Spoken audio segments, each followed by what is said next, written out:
आज सबसे पहले करेंगे सुप्रीम कोर्ट में हुई सुनवाई की। सुप्रीम कोर्ट ने क्या क्या टिप्पणियां की हैं। डॉक्टरों को निर्देश दिया कि शाम 5 बजे तक का आपके पास समय है, शाम 5 बजे तक आप वापस काम पर लौटें, क्योंकि डॉक्टर्स काम पर नहीं जा रहे, जिसकी वजह से ये दलील दी गई कि कई लोगों की मौत हुई है, पेशेंट की मौत हुई, मरीजों को परेशानी हो रही है। तो ऐसे में सुप्रीम कोर्ट ने डॉक्टर्स को सबसे पहले कहा कि आपकी सुरक्षा सुनिश्चित की जाएगी, आपकी सुरक्षा का ध्यान रखा जाएगा। आप अगर काम पर नहीं लौटे तो फिर ऐसे में अनुशासनात्मक कार्रवाई होगी। डॉक्टर्स को यह सुप्रीम कोर्ट का सीधा अल्टीमेटम है कि आपको काम पर वापस लौटना होगा। डॉक्टर्स का जो सबसे बड़ा कंसर्न है, जो सबसे बड़ी उनकी चिंता है, वो सुरक्षा को लेकर। आरजीकर मेडिकल कॉलेज में जो हत्या हुई, जो रेप हुआ, उसके बाद डॉक्टर इसी बात को लेकर चिंतित हैं कि हम सुरक्षित नहीं है अस्पतालों में, हमें सुरक्षा मिले। और इसी तरह से जो अलग अलग एसोसिएशन है वो प्रदर्शनरत है। तो ऐसे में जो अस्पताल में पहुंच रहे मरीज हैं उनको इलाज नहीं मिल रहा है। सीबीआई ने स्टेटस रिपोर्ट अपनी सौंपी है। सीबीआई ने जो नई स्टेटस रिपोर्ट भेजी है उसमें सारी विस्तार से उनमें जानकारी दी गई है। आज सीबीआई की तरफ से जो जानकारी दी गई उसमें सीबीआई की तरफ से जो वकील है उन्होंने कई और महत्वपूर्ण पॉइंट भी रखे।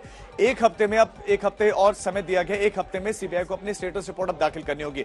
17 सितंबर को सुप्रीम कोर्ट में इस मामले की अगली सुनवाई होगी। साथ ही साथ जो जवाब दाखिल किया गया पश्चिम बंगाल सरकार की तरफ से, उसकी कॉपी जो सीबीआई की तरफ से पक्ष रख रहे हैं उनको नहीं दिया गया। यह भी वहां पर सुप्रीम कोर्ट के सामने रखा गया। लेकिन खासतौर पर प्रदर्शनरत डॉक्टर्स को लेकर सुप्रीम कोर्ट ने एक बड़ी टिप्पणी की कि अब तो आपको काम पर लौटना होगा। अनुपम मिश्रा हमारे संवाददाता इस खबर पर ज्यादा जानकारी के साथ जुड़ गए हैं।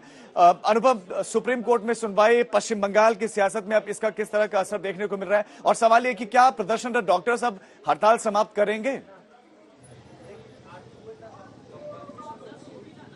जी देखिए, डॉक्टर्स एक मीटिंग करने वाले हैं। जो सुप्रीम कोर्ट का फैसला आया है उससे थोड़े हताश हैं वो, और जिस तरह की डेडलाइन उन्हें दी गई है उसकी परिप्रेक्ष्य में वो एक मीटिंग करने वाले हैं। जनरल बॉडी मीटिंग आज शाम 5 बजे के आसपास आरजीकर अस्पताल में बुलाई गई है, जहां वो निर्णय लेंगे, फैसला लेंगे कि वो इसके बाद क्या करेंगे, क्योंकि उनके पास कल शाम तक का वक्त है। ऐसे में उनको आज डिसाइड करना होगा, फैसला लेना होगा कि वो इस हड़ताल को जारी रखेंगे या नहीं रखेंगे। तो उसका फैसला आज जो जनरल बॉडी मीटिंग बुलाई गई है उसमें होगा। इस बीच मैं आपको दिखा दूं, कोलकाता में जगह जगह जो प्रदर्शन है वो अभी भी जारी है। इस वक्त हम लोग जो डीसी नॉर्थ हैं उसके दफ्तर के ठीक बाहर हैं, जहां पर भारी संख्या में पुलिस बंदोबस्त किया गया है। दरअसल बीजेपी की ओर से आज डीसी सेंट्रल ऑफिस का घेराव किया जाना है। और आपको पता होगा कि विक्टिम के माता पिता ने डीसी नॉर्थ पर आरोप लगाया था कि उन्होंने रुपए की पेशकश की थी। उसी के मद्देनजर बीजेपी ने आज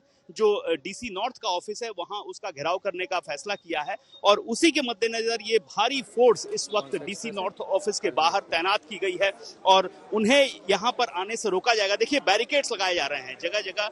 डीसी नॉर्थ जो ऑफिस है उसमें आने के जो रास्ते हैं उनको अब बंद किए जाने की प्रक्रिया शुरू हो चुकी है, क्योंकि बीजेपी की जो रैली है वो पीछे आपको दिखा रहा हूं मैं, वो इस इलाके में प्रवेश कर चुकी है। और नजर बनाकर रखिएगा, दोबारा आपका अनुरोध करेंगे और अपडेट हासिल करने के लिए।